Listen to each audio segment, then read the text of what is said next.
but not ice hockey. Not ice hockey. Too strenuous. Well, also a major factor in your life occurred about then. There was a young lady living a few blocks down the street from you. She was living, I lived in row houses on Parkside Avenue, and she just lived 3 houses away from me. And what was her name? Her name was Garina Olson. Mm-hmm.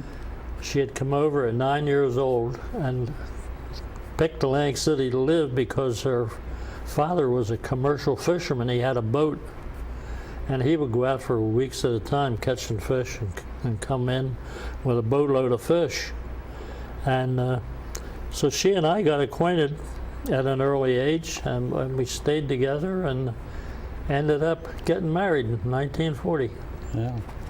And from then on, she became Rennie, I'm sorry. Well, the place where she worked in Atlantic City, Tremor Hotel, they all called her Rennie down there to shorten it from Garina. Mm-hmm. And so she went by Rennie from the time we got married and on. Her folks were from Norway, is that correct? Her folks? Yeah. Yeah, they were from a little place on the southern tip of Norway called Skudeneshaven. And she went back one time to visit her relatives over there. And my daughter goes back seems like every year. She loves it over there. After you graduated from Atlantic City High School, I believe you said it was in 1935. Yeah. Things were pretty rough economically then. That was the Depression days. Yeah, and you found a job early on. Well, I had the president of the United States was Roosevelt, Franklin Roosevelt, Right. and he formed CCC Corp. Let's see, that was for young people, CCCs, and he also formed WPA, Works Progress Administration, to keep people working instead of just have to give them handouts. So I found a job with a WPA after I graduated from high school, and they were putting a new water pipe in, Atlantic City's water supply, across the meadows from Absecon, New Jersey, which is only 7 miles out of Atlantic City. And I took a job on WPA, low wages, but at least we were making some money. And I took a job as a laborer. I was digging in the meadows and putting a pipeline in, and I never got to work on that job because I ran into the surveyor that had charge of this pipeline, 48-inch pipes going into Atlantic City. And as a kid, he looked at me and he said, "Hey kid, you want to work with me?" And I says, "Yeah, I'll be glad to work with you. What would I be doing?" He says, "Rod man, just holding the rod for the surveying crew." And I worked on that job for 3 years until it was finished.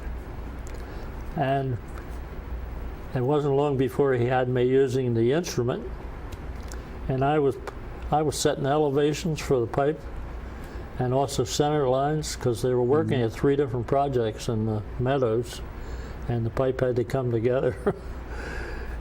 And I had that job. I carried the transit around in my car, because I had a car in those days. I just bought a car. So that job would have completed about 1938 then. 38 or 39. 38, 39. Yeah. And then on July 13th in 1940, you were married. Yeah. Is that correct?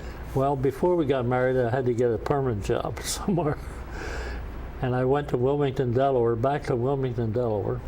And my uncle worked in a plant there. And he got me an interview to come in, and I got a job here in the warehouse department. Started at the bottom. Very low wages in 1938 or 39, whatever it was. And pretty soon I got promoted from one thing to another. And my uncle, he worked there as a superintendent in one part of the plant. And he didn't want to have me working for him until he knew whether I was a good worker or not. So then finally he gave me a job as a binder cooker in a cork plant. And from that, I kept going up, better jobs all the time. And they were tough times in that. Very tough times and very low salary. Very low salary. Food stamps were being issued to people, buy groceries. It was bad time. Well, let's move on to June of 1943. Yeah. That's when you were drafted. That's when I got a letter from the Army, and it says, "We want you." We want you, pointing a finger at you. Well, I forget exactly what it said, but it told me I'd been drafted, so I had time to make any preparations I wanted, and I had to appear before the draft board and see whether I was eligible for the draft. And they drafted me in the Army. Well, they drafted me in the service, and then later on I had a choice whether I wanted to go in the Army or the Navy, and I chose the Army. So you had the choice of the Army or the Navy, and you chose the Army. I chose the Army, and they sent me to Fort Dix, New Jersey, and they put me in the infantry to begin with, and shortly after that I tried to get in the Air Force, and they turned me down. I don't know why they turned me down, because I didn't pass the test. I passed the test they gave me for 2.5 hours. I passed that test, but then when I was interviewed, it seemed like I wasn't interested in flying, they said, so they turned me down. So I had to spend my days in the Army, be satisfied. So then sometime in 1943, you were shipped over to England for additional training. Is that? No, we were shipped over to England, and we had a job when we got there. We were going to work for Eisenhower in SHAEF headquarters, Supreme headquarters in England. And what happened, it took 11 days to get over there on the Mauritania, a big ship that traveled without an escort, because it was fast. It was a fast ship on the ocean. Submarines were getting a lot of ships, but Mauritania was supposed to be safe to go by itself. So we traveled without an escort. But by the time I got there, they lost all of our records. Not only mine, but the whole gang that was slated for SHAEF headquarters. Lost all our records, so they sent me to a replacement camp with all the other guys, and we became infantry material again. Because they couldn't find our records. But that kept us in England for a long while, till after D-Day. Right. You mentioned in one of our discussions that on June 6th, 1944, you woke up and heard airplanes. Yeah, and I was safe in a replacement camp, so I didn't have to go through that ordeal of D-Day, where they lost a heck of a lot of men.